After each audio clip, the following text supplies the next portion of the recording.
Welcome to the Goodieval Life, where I, Jordan Goodie, share my experiences and insights on how to live the best life possible.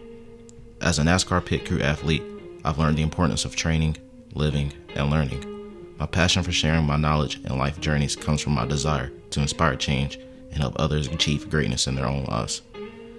Join me on this journey as we explore the ups and downs of life and how to make the most out of every moment. I believe that life is about living to the fullest and chasing your dreams, and I'm here to help you do just that. Let's get started.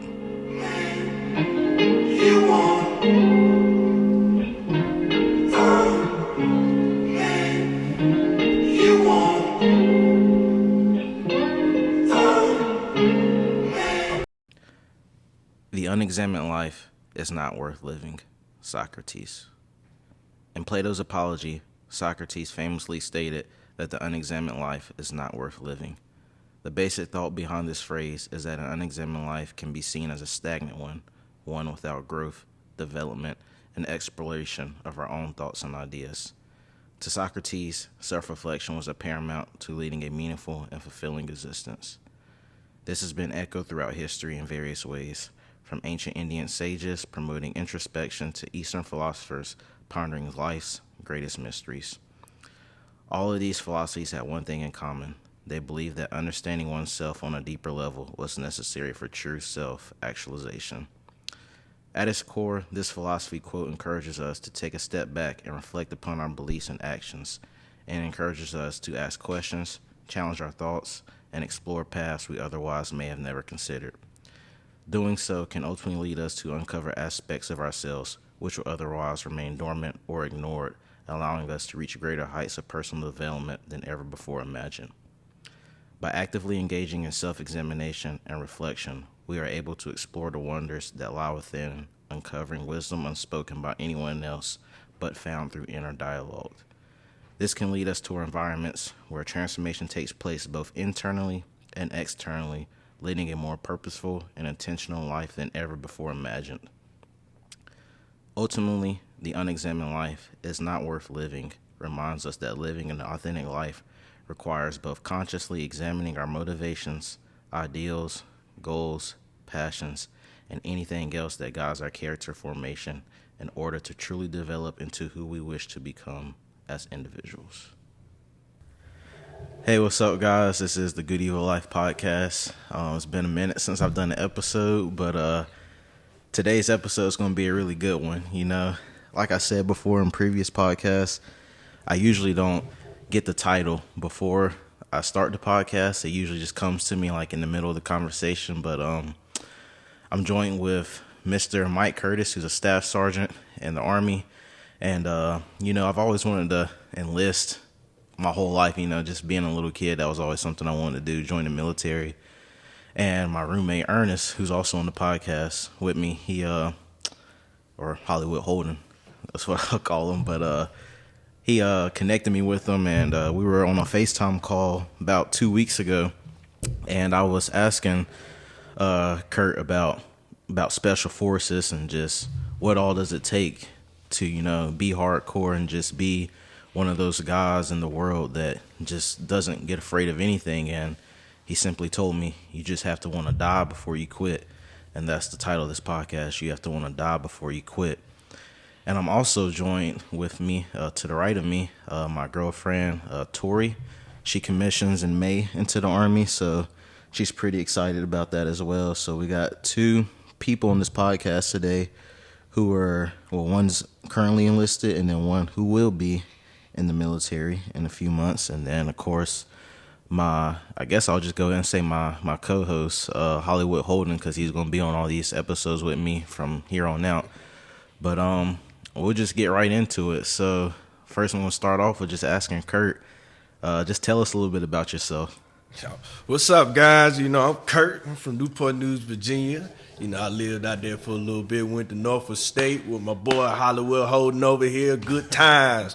Met him playing football and all purposes, baby. That's what we used to call him. Yep. You know what I'm saying? I went there for about 3.5 years, and I joined the military, became a medic. Time goes on, and I've been in here for about 8 years. I managed to get my master's degree while there. currently in my PhD. I'm just trying to figure it out so we can be great. You know what I'm saying? And I appreciate you having me on here today, man. Yes, sir. Yes, sir. And Tori, go ahead and tell us a little bit about yourself. Hi, I'm Tori. I'm in ROTC at App State. I'm going into the medical services, so I'll be going into his branch. Eventually, I want to be a PA, so I'm excited for that. Yeah, and Ern, he was telling me about Kurt, just about all the good times they had, and just informing me about who he is as a guy. He was like, he's one of a kind, and he was saying, I'm telling you that when he pulls up, you're going to instantly know that this is a funny guy without even trying to be funny. So, Ern, you go ahead and just get into it, how he pulled up and like the whole process of him getting here today. You know, it all started this morning. I was asleep. I woke up to a text at 5:45. Kurt says he's on his way. Kurt drives here with the motorcycle. It's 20 degrees outside. Then when on the way here, Kurt gets stuck in the wrong city. You know, we live in an area called Morrisville. He went to Mauryville, North Carolina, which he says it was an hour and a half. It felt like 2.5 from there. And then he pulls up and he probably has about 10 layers of clothes. I don't think I ever seen a person have that many layers. But hey, we're happy to have you here today, man. I appreciate it. My man. Yeah, so Kurt, I just want to go ahead and straight up ask you, why the military? What made you, go from college football to the military? Man, if you want me to be honest with you, I'll tell you the truth. I got 2 reasons why I joined the military. The truest reason, it was my junior year. It was spring game. I was balling all spring season. And then the scholarship game I fooled around came late. And he said, anybody who show up late to the scholarship game, you ain't going to play, because that's the big one before they give you your money for the year. I showed up late, and he said, you ain't playing. And he said, guess what? You ain't getting paid. I said, well, that's it for that. Let me go ahead on down to the office. And the second reason is, so my granddaddy was a sergeant major. His son was a sergeant major. 5 other members of my family is in the military. And I said, man, might as well keep the legacy rolling. I joined the military, joined the Army now. And here we are. Yeah. Tori, what about you? Because from my understanding, your dad he's in the Army too, right? So my dad just retired after 32 years. Go Dad. He was also in the medical field. He went to PA school I think it was in San Antonio. And then he made it to like a major. So yeah, kind of following after his footsteps, I guess. Yeah. So Ern and I, we always talk about having that dog mentality and wanting to be the best at whatever it is you do in life, or just not wanting to give up and not being stagnant. And Ern, he always tells me you just can't be comfortable with where you are. You always got to be willing to look at the next door. When one door closes, you got to go find the other one. You got to make one open up for yourself. And before we hopped on the air, Ern was telling me we need to discuss how people in this world just simply give up no matter what it is in life, no matter if it's cooking food or running a race or lifting weights or writing a paper, reading a book, whatever it is. He was like, people just simply give up way too easy. And being in the military by any means it's not easy at all. So what is just something that keeps you going and allows you to do what you do at the rate that you do it at? For me, I tell you one thing, it's that motivation that you can't just, it's too many people that died in the hood from where I came from for me to be just sit there and lay down. A lot of these people I walk across, they were part of the system. My mama told me one thing that stuck with me. She says, not how you start, it's how you finish. So, I did my very, very best to maintain those words in my mindset. And it did help when I met Ern. I don't know how, I don't know why, but this man said, you know what, Kurt, I'll see you later. It's 5 o'clock in the morning. I'm going to go out there to the track and go do something. I said, man, let me go with you. And next thing you know, he out there balling on the budget, baby. So you know, we got to keep the you can't be roommates and not keep the same motivation, man. This joker had me out there. I said, Ern, it's raining today. He said, what that got to do with anything? The ball still gonna get thrown to you, ain't it? I said, crazy. And then I'll never forget, this the day I said, Ern, boy, you crazy as a bedbug, man. Man, we was out there, man. I'm tired as a dog. I done ran 100 routes, and then all I see is Ern stretching to do a 40-yard dash. I said, what you doing a 40-yard dash for? He said, you got to have that one last play, and it might be it. You remember the Giants? He that linebacker made that tackle. I said, Lord have mercy. Here we go. I caught a cramp. That let them know I've always been the same way. Always, man. 10 years ago, man, running. I remember I called him one time on accident. I butt dialed him. He answered. I said, what you doing up at 6 in the morning? He said, I got to get my jog in. What you talking about, baby? I said, Lord have mercy. Here we go. Some things don't change. Yeah, you know, me being in the same industry with Ern, being in NASCAR, I always saw a lot of things when I first got into it, just being a young guy on the block, not really knowing what's going on. I see certain people doing this, certain people doing that. And when I go back and just think about it, Ern was always one of those guys who was always off in the corner, you know. When he was funny, he was a funny guy. Naturally, everyone knows that he's a funny guy. But when it's time to go do some work, when it's time to do that, there's no more games. It's all seriousness. And whenever he would step in the weight room, it was, all right, I'm in the weight room. All the ha-ha, he, and all the other people were doing, that's non-existent in his mind. And, you know, coming from, all three of us played college football, and we all know that there's a difference between high school football and college football. Yeah. It's a different mentality. It's different people. You got actually dogs out there, and you got guys who are actually playing for a purpose now.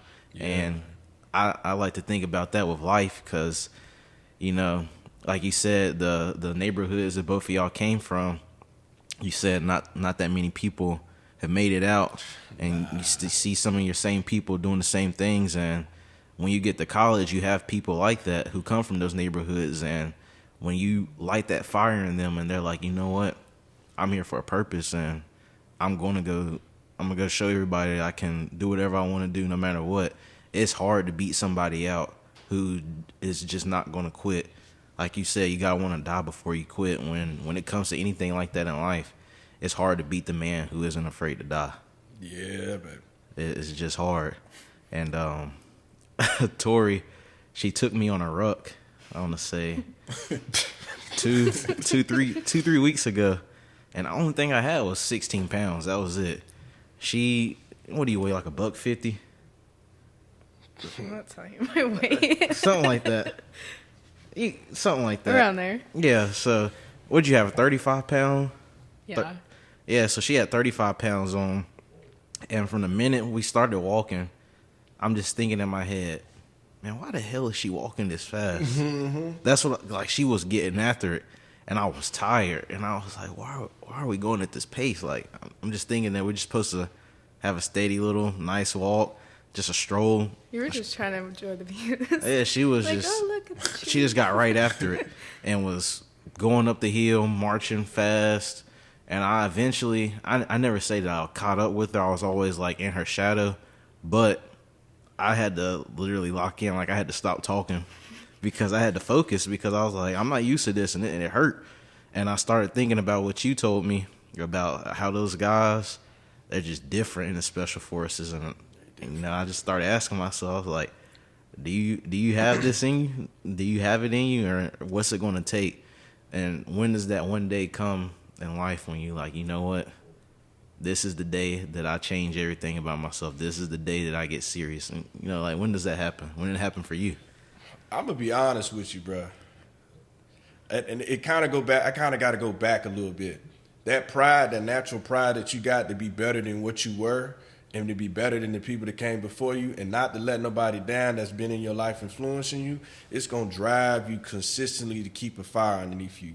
So step 2 was, a lot of times all you needed to push. When I first joined the Army, everybody who was in charge of me had been through about 4 or 5 firefights. So every last one of them said, every rep that you miss, gives you an opportunity to lose your life. And I'm sitting here like, these guys is tough as nails. You know, it's a different era right now. So when I went through all this train up and stuff, I said, I can't waste my time because I don't want to get caught slipping.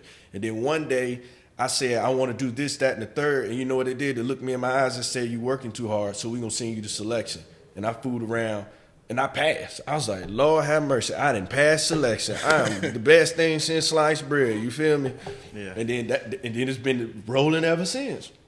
But the thing about it is, let me be clear on the podcast. Listen, I went to civil affairs selection. I didn't go to SFAS selection. Them boys are different. I'm like step 3 on the ladder. Out of 7 selections, I'm like step 3. Yeah. That's how I went. You know, you were talking to Tori before we started about what she wanted to do, and you asked her if she wanted to jump out of a plane, and she said yes. And I didn't know that you jumped out of planes. And you said you did about 30 times. Yeah, about 26 jumps. And you said once you get over the fear of death, then it's easy. Oh, it's easy. But I think the elephant in the room is, for your average day Joe, how do you just overcome the fear of death? So picture this out. So check me out. If I jump from a 2-story building, it's going to hurt. So that's why I'm scared. I'm scared I'm going to hurt myself. I jump from a 15-story building, it ain't going to hurt because I ain't going to feel nothing. That's it. You feel me? So once you get that that's the theology that kind of like tell you, if you can't feel it, you ain't got to worry about the pain. So you ain't got to worry about nothing, to be real with you. Once you jump, that's it. So like you falling from 1,000 feet, you hit the ground, you just hit the ground. That's it. No parachute, hey, you ain't got to worry about it because that's going to be the last thing you see, baby. We're going to be all right. No pain, no gain. Now, and also you got to kind of be a little crazy too. I remember I asked her one day about being scared of dying or just being scared of anything, and he told me, he was like, I'm not afraid of anything. He was like, I don't care.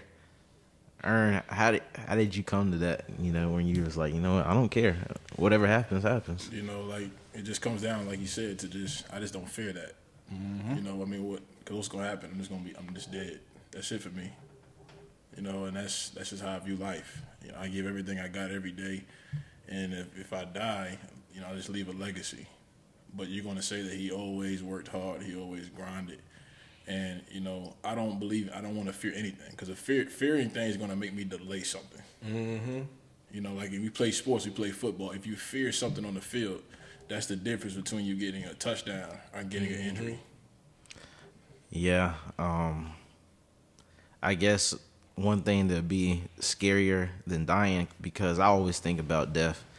And I think the reason why humans are so afraid of death is because nobody really knows. I mean, regardless of your religion or whatever you practice, the truth is nobody really knows what happens when you die. So it's like, why are you so afraid of the unknown? Shouldn't you be afraid of if you don't go all in when you're living right now?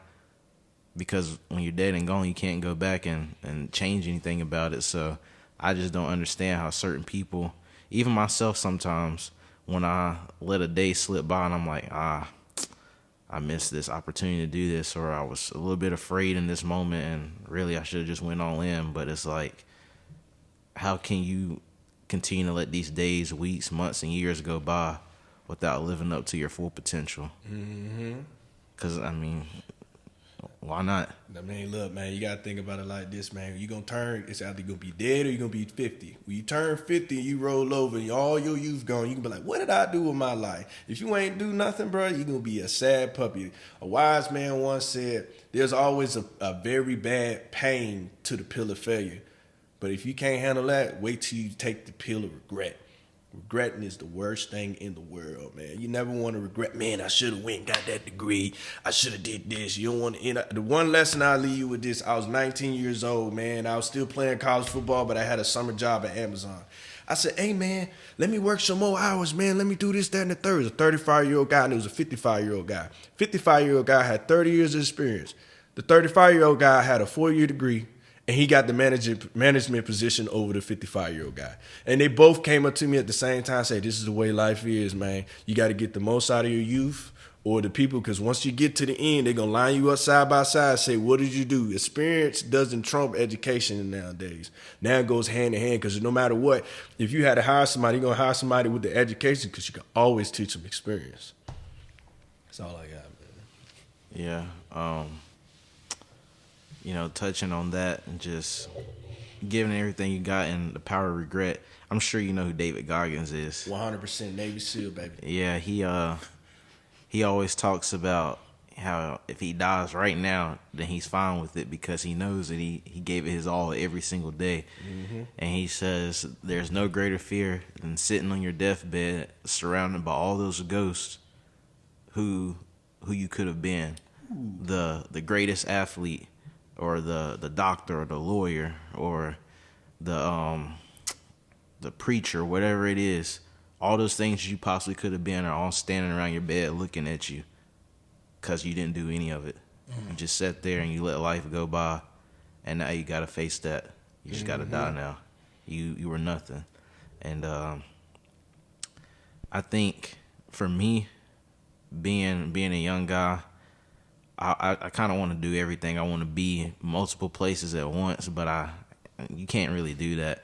And some people say you can't truly multitask. Some people say you can, but I don't know. I don't even know how I feel about it, because I get both aspects of it. Because multitask, then you're not 100% on this thing, you're not 100% on that. But if you just stick to one thing, you're 100%. But I'll just like to ask everybody, how do you view multitasking when it comes to life, or wanting to do something to better yourself? How do you view it?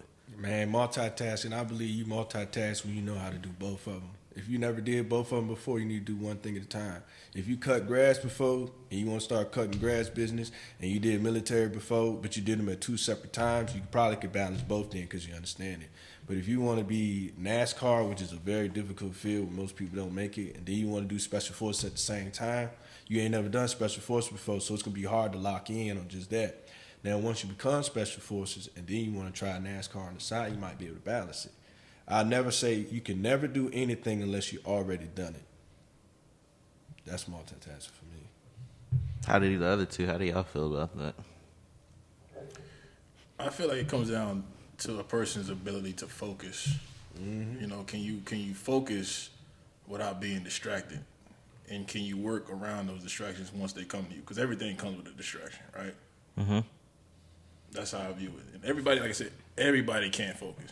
Mm-hmm. Some people are easily distracted. It's off the smallest thing, right? Somebody doubts you.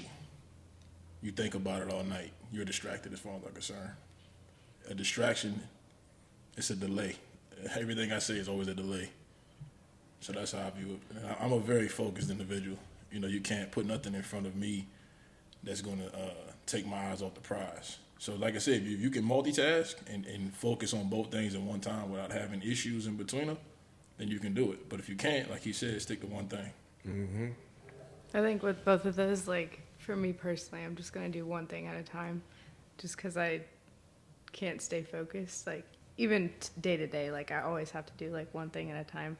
But I'm also like not in the position where I should really do another thing, just because I'm like, okay, I need to get my degree and I need to commission. Like that's my eye on the prize. And then like once I get all that, then I can be in the military, have that experience, and also work like towards a nutrition degree and eventually PA. Yeah, I feel everybody's aspect. What did you say again, Ern, about anything being a distraction or the delay? Yeah, I feel like if you can be distracted, it leads to a delay. And the delay for you is somebody's victory. I like that. It's deep, my boy. It is. A delay. So anything in life can be a delay once you're distracted, right? Mm-hmm. Yes, sir. How would you tell someone to eliminate distractions? And then I guess the bigger question is what is a distraction? What is a distraction? Because let's say that you want to achieve this fitness goal, you want to lose some body fat, you want to get leaner, you want to get stronger, you want to put on some muscle, and then let's say you get a girlfriend. I'm not throwing shots or anything. But let's say you get a girlfriend, and then this girl wants to be with you, you know, all throughout the day, like just wants to take up time, and you had this plan set, you know, I'm gonna hit the gym every night at this certain time, and I'm gonna do this and do that. But then she comes along and she's like, I want to go out to dinner. Or flip sides, you want to get up early in the morning, let's say have like a 6 a.m., 7 a.m. gym session, something like that. Everybody listening to this podcast knows that it is harder to get up out of the bed when you have a warm body beside you. It's something about it. Am I lying? Yeah. It's something about it. It's harder to get up to leave that person. It is harder to do it. And David Goggins, I was listening to a podcast with him, and he talked about it. And he said the reason why he's had so many failed relationships with women is because he's so focused and doesn't allow any distractions, that he tells them from the beginning of the relationship, well, before they even get in a relationship, this is who he is, this is what he's got to do. If you can't fit into this, then you can't be with me. Simple as that. He was saying, so it's going to be a lot of long nights, a lot of early mornings. But if you feel like that you can fit into this picture and you can put up with my craziness, then you can be with me. But if not, he was like, I'm sorry, I love you, but you got to go. And I think in today's world, it's hard for men and women to tell your significant other, you kind of getting in my way of me doing something greater. You kind of getting in my way. And I guess you can relate that to even friends as well. It's like, how do you pick and choose what's a distraction and balance out everything in an alignment with your goals? I guess you could say, how do you find a balance with everything? Man, everything has a time and has a time stamp on it. As you get older, you're gonna start to realize that. So a lot of times people force things early because they don't know what's more important at that time. So a lot of times you gotta rely on the wisdom of the people around you who's already been through it, so they can help you gauge your timeline. Like, we all gonna fall in love, but true love can wait. Like, that person who really love you, they really gonna stick by you because they want to stick by you, but you can't force it. If you got all these career paths that cause you to be away from home, you also got to be honest with each other and be like, hey, man, we're going to have to take a small break because I don't want to disrespect you by pursuing my goals and not being able to be the best version of me. A lot of times people who choose love over their personal goals too early, they don't become their best version of themselves. And a lot of people who try and do their goals and love at the same time don't become the best version of themselves. You got to pick one or the other. Once you become the best version of yourself, that's when you should be focusing on love. Because once you have the best version of yourself, you're not able to give that person who you love everything that you have to offer. A lot of times when you in the relationship and you're trying to better yourself, your relationship is going to tank before it had a chance to get to its peak. And a lot of times with young people, I say 26 and under, who haven't gotten to their careers, who try and force it, a lot of times they fall by the wayside, and either they got to spin the block in their 30s or that's the one that got away. And, you know, I turned 30 in a couple months, man. Now, just looking back on everything I love, man, I got lucky because I could have lost a whole lot. Yes, I couldn't have done a whole lot at the same time because I got a wife and 2 kids now, you feel me? So I can't just jump out there and do certain things. When you have a family, you can't do everything you want to do. I can't just go deploy for 12 months back to back to back to back. You know what I'm saying? And that might make me the best version of myself. So at that point, you got to realize what's more important at that time. So I got a family now, right? So trying to increase that type of level of urgency, can't do it. Yeah. So I guess piggybacking on that, when you said deploying it, what about those guys who are the special forces or just infantry? When you have a wife and kids at home, how would you approach that? You know, telling your wife, yeah, I'm getting ready to go out. Or there's another ex-Navy SEAL who I like listening to, DJ Shipley. I don't know if you know who that is, but he told his wife on a podcast. He was saying how every time he would deploy, because he was a SEAL, that he would tell her straight up that I'm getting ready to get on this plane. I'm getting ready to go to Afghanistan, and there's a chance that I might not come back. So if you don't like that, then you might as well go ahead and leave me now, because he said if I come back, I'm going back out again. Because he said I love you the same as I love the boys in my group. He said I love them both the same. So he was like, I'm going to do what I have to do, and I'm going to do what I can to take care of you at the same time, but this is what I'm going to do, and this is how it's got to be. A real woman going to know you special. Like, you got to realize when you go to selection, it'll be 400 Green Berets and like 80 will make it. That's like a 20% pass rate. So we're going to keep this 100. When I went, I had 109 people, 38 of us made it, right? So, like, those people, and it's only 1% of the entire Army that passed, like any special selection, whatever, right? So this is the fact that I got to make. When you have special people in the world, they fall into a different category of understanding, where the people who are with special people got to understand they got to fall back, or they're hurting the entire planet at that point. I'm not going to get into the weeds like saying you got an NBA player who can provide entertainment to the world, because entertainment and saving lives is two different ballparks, you feel me? So, like, they make millions of dollars because people like to watch it. These guys make $200,000 and they put their bodies on the line so that nobody else got to go overseas. And for that aspect, you got to bite the bullet. That's why the military is set up. The wife gets the same benefits as the Army service member, because the women that are supporting the men that really do the job, that really count, they taking a big hit too with their family time.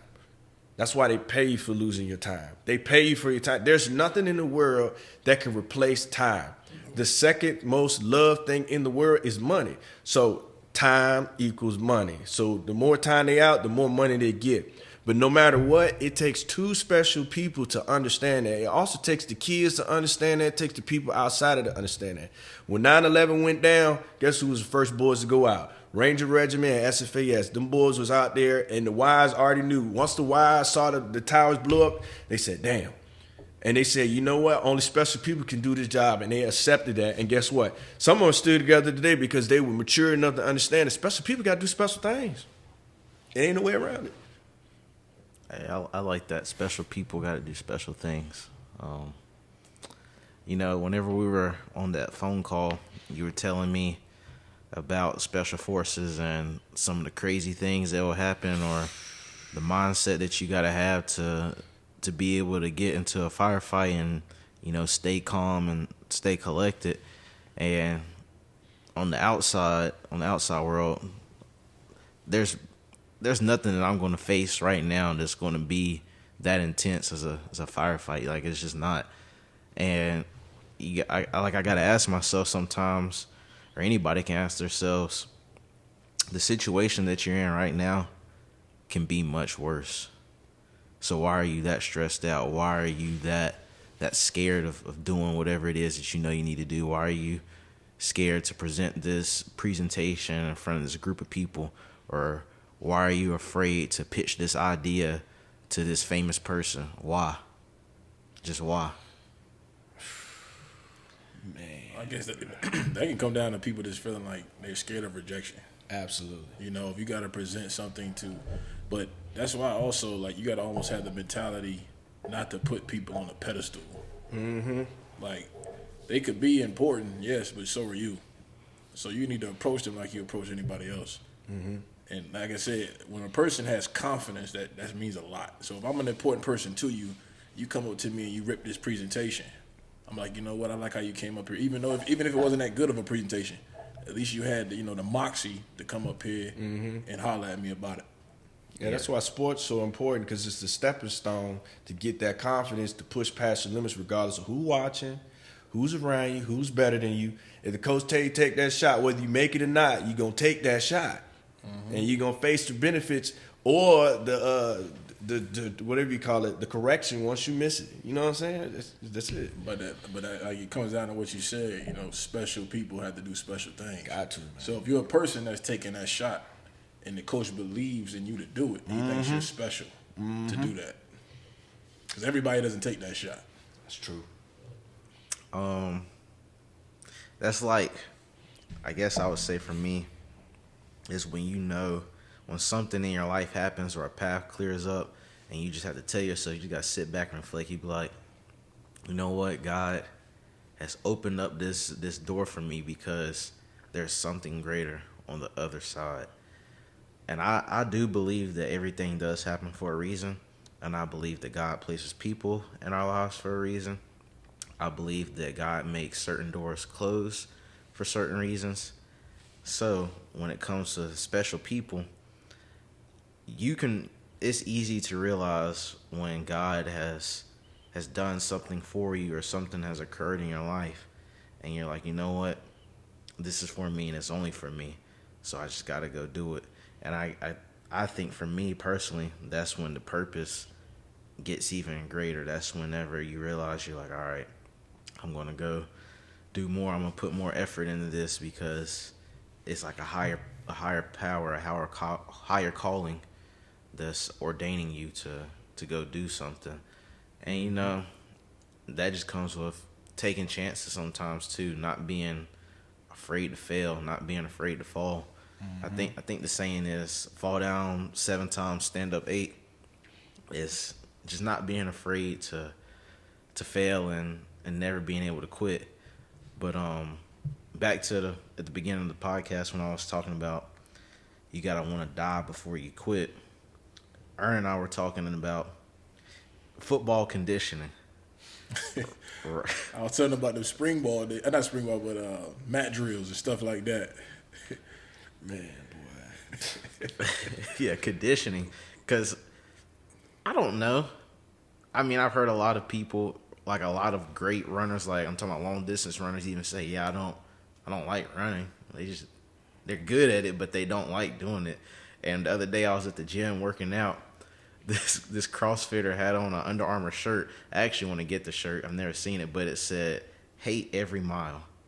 That's what the shirt said. It said, hate every mile. And then underneath it says, but do it anyway. Mm-hmm. And Tori, didn't you do a marathon? Done a few marathons. Few, Lord have mercy. That's what I'm saying. What's the furthest marathon you've done? I did a 50K. See that? And it was trail running. 50 what? That's impressive. That's impressive. All at once? Yes. And then I've also done 2 marathon ruck races.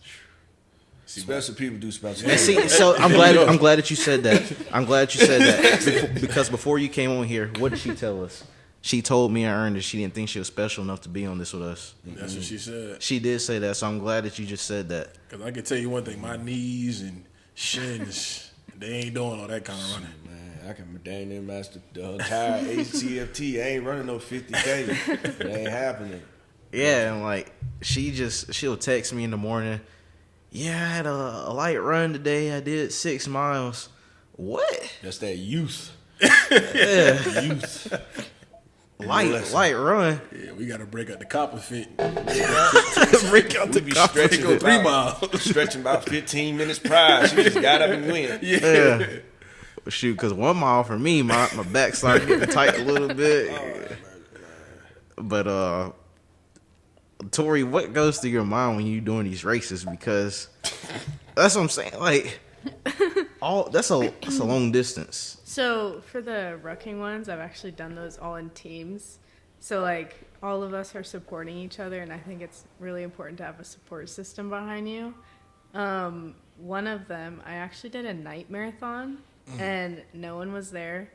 I just had my little bag of all my snacks and water, but it was just kind of like, okay, I'm going to prove this one girl wrong because she said that I couldn't run a marathon. So that was like my 4th marathon. So, but stuck since. So, like, yeah. Are you like motivating yourself along the way on these runs, or you're like telling yourself like just keep going, just keep going? Is your mind just blank, or like what's the thought process when you running? Well, when I'm running, it's kind of like a way to not think, because I'm like, okay, my body's like, I just have to make sure that my body keeps moving. So there's no reason to think about anything, like just enjoying the view. So what was the view when it's nighttime?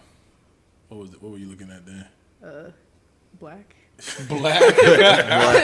I was wondering what the view was on that.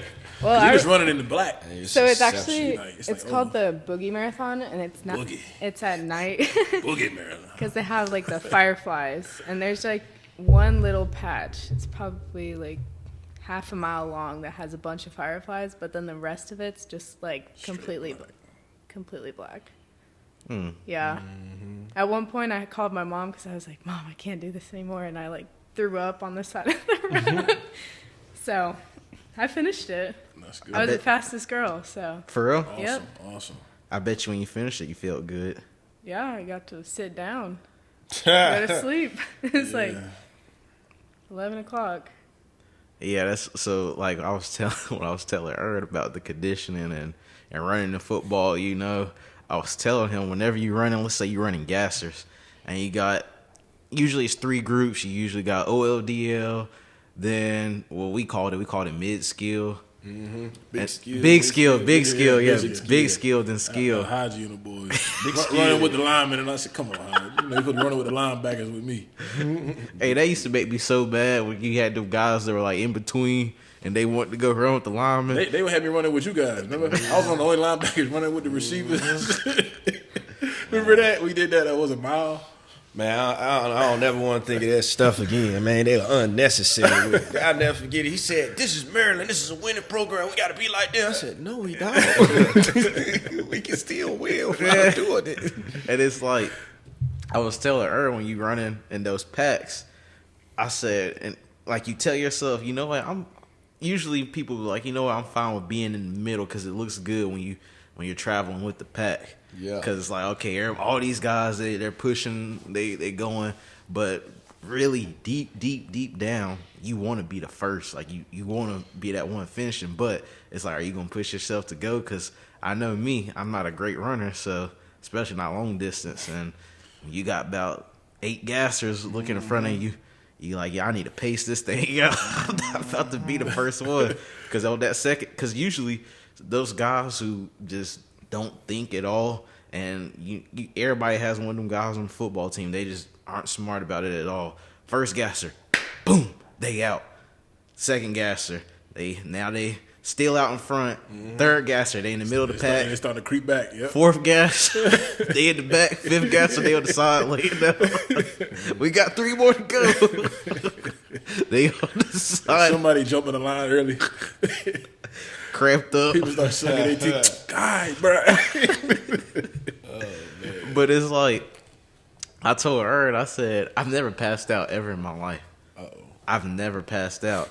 And I said, I guess that's why when I run or doing like workout circuits where it's, just hard conditioning, I guess that's the fear of me getting scared when you start getting to that point where it's like my chest getting really tight, my brain's telling me to stop. And it's like, dang, I feel like I'm about to die. And then you just stop. But it's like, I can honestly say this, I've never pushed myself to that point in a physical aspect of, oh snap, this is it. My body just can't go anymore. Yes, sir. That's what greatness happened right there, baby. What Muhammad Ali say? He said, I start counting when it hurts, baby. When it starts hurting. That's it. He said, my chest hurt. I can't breathe. I got a headache, and we just running. Now we start counting, and the cameraman faded out. He said, I ain't running no more. It's I like watching. Since a little kid, I always like watching like training videos of military guys. And I was watching a video a few weeks ago of some guys in Buds. They were carrying boats, and the guy, he said, because they interviewed him later on, he said after a few days of carrying those boats, he remembers, because he said they sleep deprive you. Absolutely. During Buzz, he said you're sleep deprived. He was like, you are lucky on certain days if you can get 2 hours of sleep. But he was saying he remembers that he was so fatigued during one of those boat carries. I don't know what they call them, but he said that he didn't even know how he got to the finish line, like how he finished with the team, because he said he's pretty sure that he like blacked out and was sleeping basically while his body was still moving. He didn't even know how he got to the line, but he did. And I was just thinking, I was like, I don't know if I can do that. Like that's that's hard because I feel like once you get to that point of physical shape or pushing through something at that point, you gotta not be like you said, you can't be afraid to die at that point because that's the maximum. When your body is moving and you don't even know how it's moving, it's just like, They test your pride and your grit.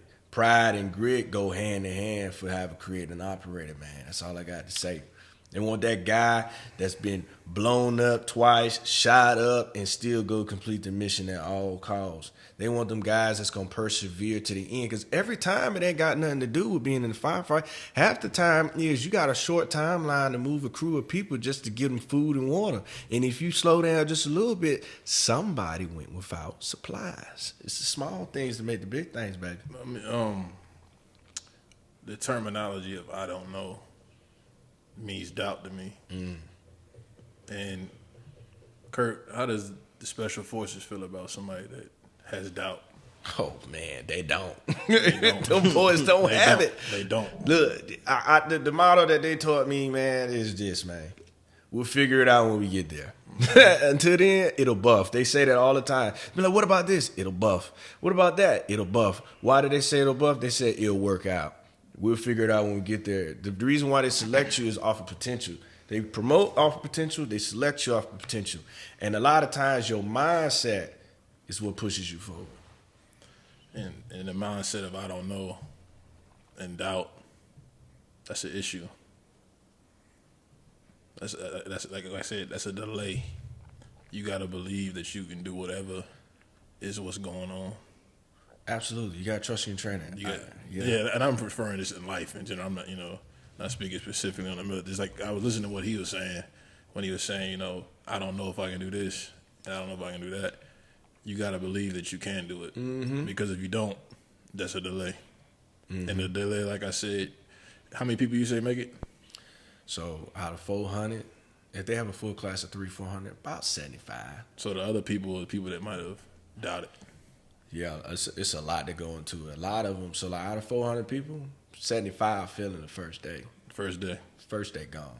Because I remember when we had a Navy SEAL come and visit us, and he says, if you got a doubt or say you don't know, he says, I don't want you.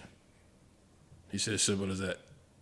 He said, ain't no debate nor discussion. He said, if I feel like if you don't feel like you can do it, he says, you already failed me. Yes, sir. And that's how I feel when I hear that. I don't know, or nah, boy, if you don't know, you better figure it out. Yeah, I went to soccer one time, right? It was the third phase of soccer. Navy SEAL got up there, and I swear I'll never forget it. They said, group of 10, everybody on the feet. Navy SEAL combat, about 6 tours, the whole 9, right? And he said, if you afraid of this, all right, I'm keeping lane. If you afraid of this stuff, man, you need to get out right now. We ain't about to do none of this. And you know what he said next? Everybody get outside. Smoked the dog piss out of us. We was out there doing the centipede. We was doing left, right. He said, somebody won't want to quit. What's your Army values? People are more important than hardware. You know what I'm saying? He started getting into it. He tested everybody's pride while we dripping sweat. We already passed selection. Everybody there already special, but he still pushes because he wanted to remind us that we're here for a reason. And those who don't keep up with their training or their conditioning, they're gonna fall by the wayside. And the last thing he left with us before we went inside, he said, "You skip out on this stuff right now, somebody gonna die. And you want to know what? It just might be your buddy." I said, "Lord have mercy. Let me tighten up." Went to the weight room right afterwards. Hey, what the football coach used to say when we hit the summer? we gonna see who was doing that off-season training. Yeah, you remember that guy that got carted off first day? They say, get on the line. Hey, you think you about to go out there and do some drills? Hey, on the line. We want that hundreds. Get on that line. Man, bro. What's the most intense or scariest thing you say that you experienced in the military? In the military? Yeah. Man, I had a couple close calls, man. I had 4 close calls. I mean, I think, so look, I had saved a few lives in my time, right? But, one of the ones that shook me up the most is, it was a girl. So we got these things called Humvees. Picture two Hummers, right? They were parked about, from where you standing, that's the front. And you got how you got a regular hood. right? And then you got about right here, right? And you know it's tall in the back. And a lady, there's nobody around. Everybody is in the back chilling, right? Because we had fixing something. A young lady is fixing a tarp on the top of one. It's raining outside. She by herself. She ain't got no helmet on. And I'm sitting there, and I'm just looking to myself. I just hear something say, hey, pay attention. I'm brand new in the Army. I'm fresh out of basic training, AIT. And I'm just sitting here like, man, something. I said, let me just keep my eyes on it, not paying attention just in case. And I was just sitting here, I'm like, there's no way she could just fall off of there and almost kill herself, right? And lo and behold, as I'm turning around and look at her, right, I'm by the end of that kitchen table. She's right here. I see her backing up without paying attention. So, and at that moment, I had a moment. It was like either I can just wait to see if she'd be all right and hesitate, or I can just run over there full speed just in case. And you know what I did? I moved, my body moved without me even thinking about it. And I ran full speed over there before anything happened. Guess what she did? Bottoms up. I'm talking both feet in the air, head about to smack the back of it. That girl's going to flat out die.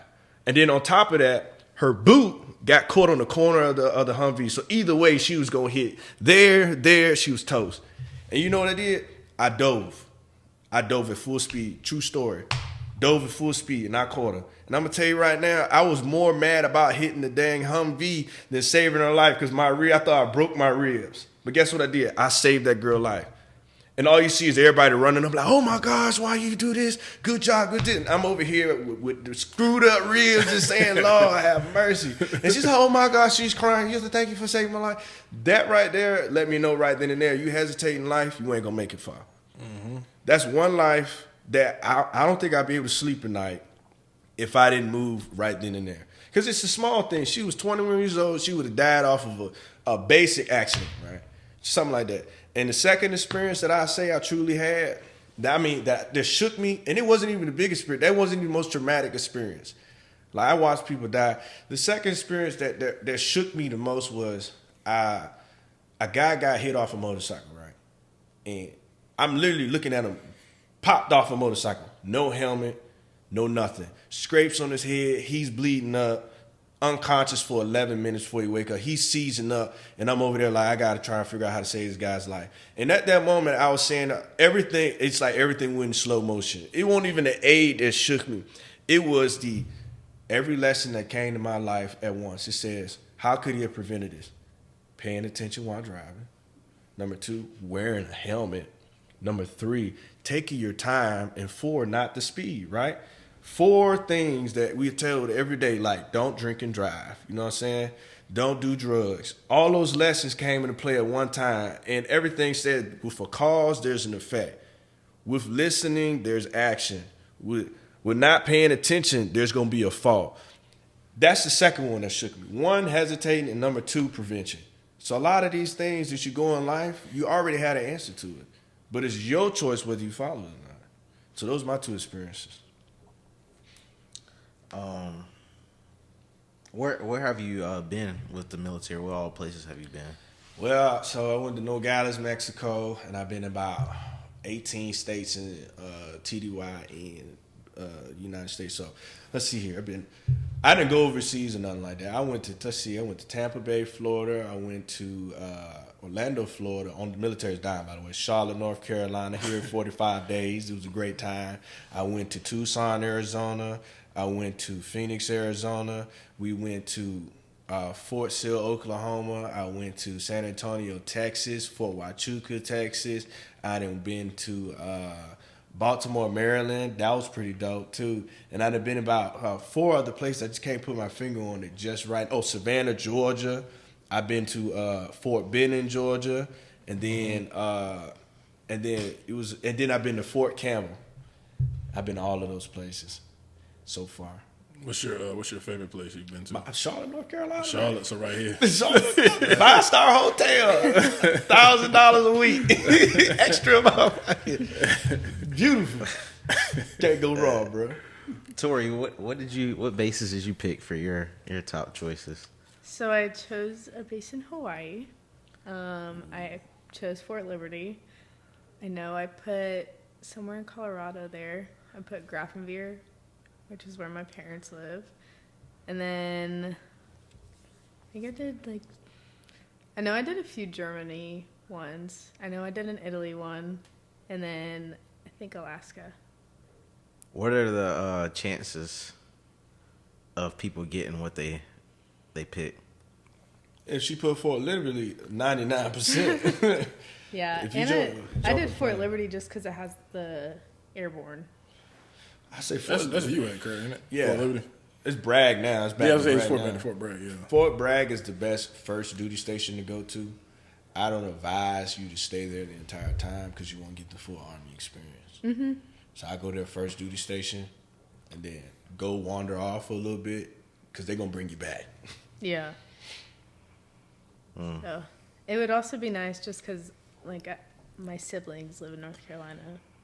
That's dope. So just staying here would be nice. I'm but pretty sure Jordan doesn't have an issue with that either. When he heard that 99%. When she jumps out of a plane, they're going to send her only 3 places. Fort Bragg, number 1. Alaska, number 2. And then Italy, number 3. Those are 3 places that she would go to. You know he wants her as close to North Carolina as possible. So yeah. when you heard that, Liberty's okay, good. 100%. Be a good time. Has there ever been a day in the military where you're like, man, I don't want to do this? Yeah. I was 23 years old. It was a field cycle. We was in the rain for 3 straight days. My feet wet, my feet soggy, my boots wet. I wake up wet. And then we got to go on the mission wet. And then somebody loses their weapon. And then they smoking the dog piss out of us. We got to run around for 30, 40 minutes. And then we finally find a weapon.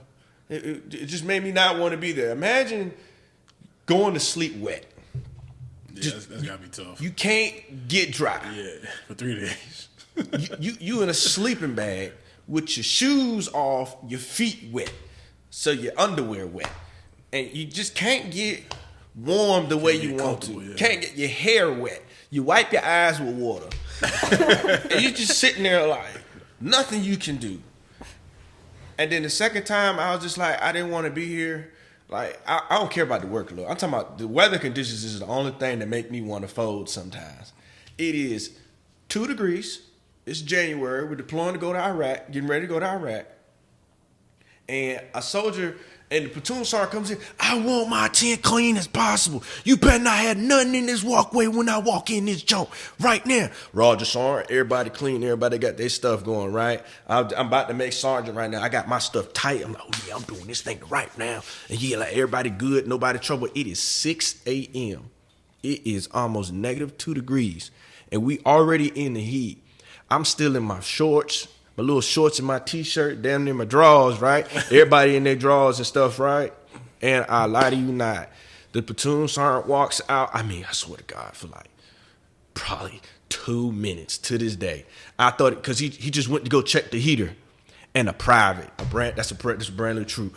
A private is just trying to find his stuff in his bag underneath his bed. He takes his bag, and it's a pole in the middle of the walkway. He sits it on the walkway.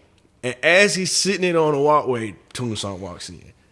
And all you hear is, everybody get the blank out. And all you see is 40 soldiers say, God damn it. We beat his ass, by the way. We beat his ass. Hey, look, he said, don't put nothing on. Don't put no clothes on. Y'all want to mess with me? I got something for your ass. Y'all grab your shovel and go dig a foxhole and lay in it. In 2 degrees, bruh. I'm out there shivering right now. Where y'all at again? We was in we was in the woods somewhere on Fort Bragg, bro. I don't even know where we was. It was ice on the ground, bruh. It was misty. We remember the heat. You're in the heat with a T-shirt and in your drawers. I got my socks on, so I gotta throw my boots on. He said, "Everybody out," and you gotta dig a foxhole shivering. And we was out there for 30 minutes. And he said, I better not ever get this goddamn tent dirty again. When I say something, you pay attention to detail. But we beat that man ass. And we went back in the tent dirty as hell. He said, now put some clothes on. That's funny. That's a good story there. I ain't want to be there, bro. Aaron told me where he grew up at. He grew up right by a Navy base. Oh yeah, you know. Norfolk. yeah. I try to tell them, like, we grew up in the area. It's a bunch of military bases. Bunch of military. Right there for sure. I told him if you live in that area, like you either the shipyard. Yeah, man. Are you? I promised myself. I said I would never join the You shipyard. live real close to the shipyard. I live 10 minutes away from it. Yeah. My brother worked there today. What's so bad about the shipyard? Listen, man, I'm a man. Look, okay, this is all I got to say. There's 7 billion people in this world, 7 continents, and you were born in one city, and you're going to stay in that one city and work at the job 9 to 5 every day for 30 years. Yep. The same place. That you know what that means? You have no diversity, and you didn't want to see more. Yeah. And you know what? It's cool to be a regular. I'm just not one. And then you inhaling all those toxins and stuff in the boats. There's a lot that goes into that. My daddy told me one thing. This is some real talk. Your dad worked the shipyard, right? No, my daddy had his own business. Okay. My daddy told me one thing. I said, Dad, why the heck do you got your own business and not working in the shipyard? He said, the day you get caught, he said, the day you quit your job or say like you get hurt on a job at the shipyard, they're going to hire somebody else. He said, join a career field where you got to put in a 2 weeks notice. That's real talk. I didn't think about that. He said, either have your own business where you're irreplaceable or join a job where you got to put in 2 weeks notice. And you'll get a penalty for putting 2 weeks notice because that means they need you. If you're not needed there, call it a day. You go to the shipyard right now, you could be the best painter in the world. You fall off that ship, they're going to have a painter in there the next day. Mm-hmm. He's going to get painted. But if you're a doctor and you fall off, they're going to be hurting. They're like, dang, we really needed that man, bro. We need to figure something out. Let me go send him some flowers. Yeah. Knowing your worth. Yeah. Yep. But you got to have something to be worthy of. Mm-hmm. Special people. Special people. Yeah. That's right. Yeah. That's the main topic there. Special people do special things. Got to bring value to yourself. Yeah. There's another saying kind of like that too. Everybody wants to be a beast until it's time to do what beasts do. Yep. Yeah, man, that's a fact. Bro. Everybody want to speak on, okay, you know what? Yeah, I'm a dog. Are you really? No. Do you go to sleep at night knowing that you were a dog? Mm-hmm. I tell people if it don't keep you up at night. Yes, sir. You ain't Talk about it. You ain't a Talk dog. about it. If it don't keep you up. It don't bother you enough. Yeah. You don't love it enough. Yeah.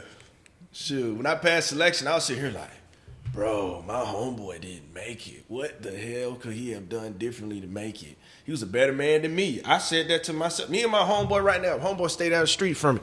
Hey, look, we both passed selection. We were both sitting there the day before we got selected. Said, bro, we not about to get selected. Look at all this competition we got. And they selected us over them. And we said, what in the world happened? He said, listen, man, y'all put y'all necks on the line. Y'all didn't degrade nobody. And y'all pushed through stuff faster than anybody else. And I said, so that's what it takes, huh? We did this assessment to see y'all grit, and y'all had it. I said, okay, roger that, sorry. Kept pushing. And I believe everybody in this room right here, right now, y'all got that moxie. I can smell it. Y'all can do anything y'all want to. Especially Big Earn right here now. I'm going to tell you right now, Earn. I know Kurt for so long. It's been 10 plus years now. It's been 2014. 12. Man, Kurt gave me the year. I didn't know the year. 2014. I remember he was my first roommate. Yeah, that was it. It was the first day was Domino's Pizza. Yeah, and Kurt made a bet that I could not finish. Was it a medium or large? You had 2 boxes of pizza. Or was it 2? And a set of wings. I said, Earn, baby. You said you wanted it? I said, nah, I'm good. I said, ain't no way in the world you eat all that big dog. You said, you must not know me, but I'm going to let you know. That's how we met. That was the first day I've ever met Kurt. We've been friends ever since. Y'all made a bet over pizza? Yeah, it was. Look, we gonna bet I'm gonna finish that pizza. Bro, he cleared it. He was about 235 back then, too. Young, he was like 22. Hey, you know what's funny? He still love pizza too. Yeah. He still do? He might actually love pizza more than me. Cause he will hit me up like almost every Monday. Yeah. We getting pizza and wings today. I'm like, I ain't gonna turn it down, man. Yeah, man. Boy, that's a good Yeah, I know Kurt for forever, man. We didn't been through a lot, man. We didn't seen a lot together as well. Yeah. That's why it's definitely important that we put him on this podcast today. It's a pleasure, my boy, my brother for life. Yeah, Kurt, man, you been through a lot, baby. You been through a lot, man. Pancakes and green beans, baby. Kurt used to be in there. All he had enough was to make pancakes. And I don't know what the combination with the green beans was for, but he would make pancakes every day just to eat. Yeah, and now look at him. He got a nice crib, a nice family, a nice motorcycle outside. Man, It just shows you, man. But yeah, he never gave up, and that's why he is where he is now. man, I appreciate that, man. That's not where you start; it's how you finish. There you go. That's all it is. Yeah. The other day I was listening to another. I listen to a lot of podcasts, but this guy, he said it's better to consistently be good than to be occasionally great. Sometimes great. So just building that consistency in life. I always say put one foot in front of the other and just keep going. Just keep going. And sometimes the journey is just simply going to suck, but you just got to keep going. Just because you got to see the bigger picture. You always got to see it and never let it lose sight. You know, it's like they say, keep that tunnel vision, because there's always going to be light at the end of the tunnel. It always is. You just got to keep going. Can I ask you something, man? Yeah. What drives you, man? What drives me? Yes, sir. The conviction.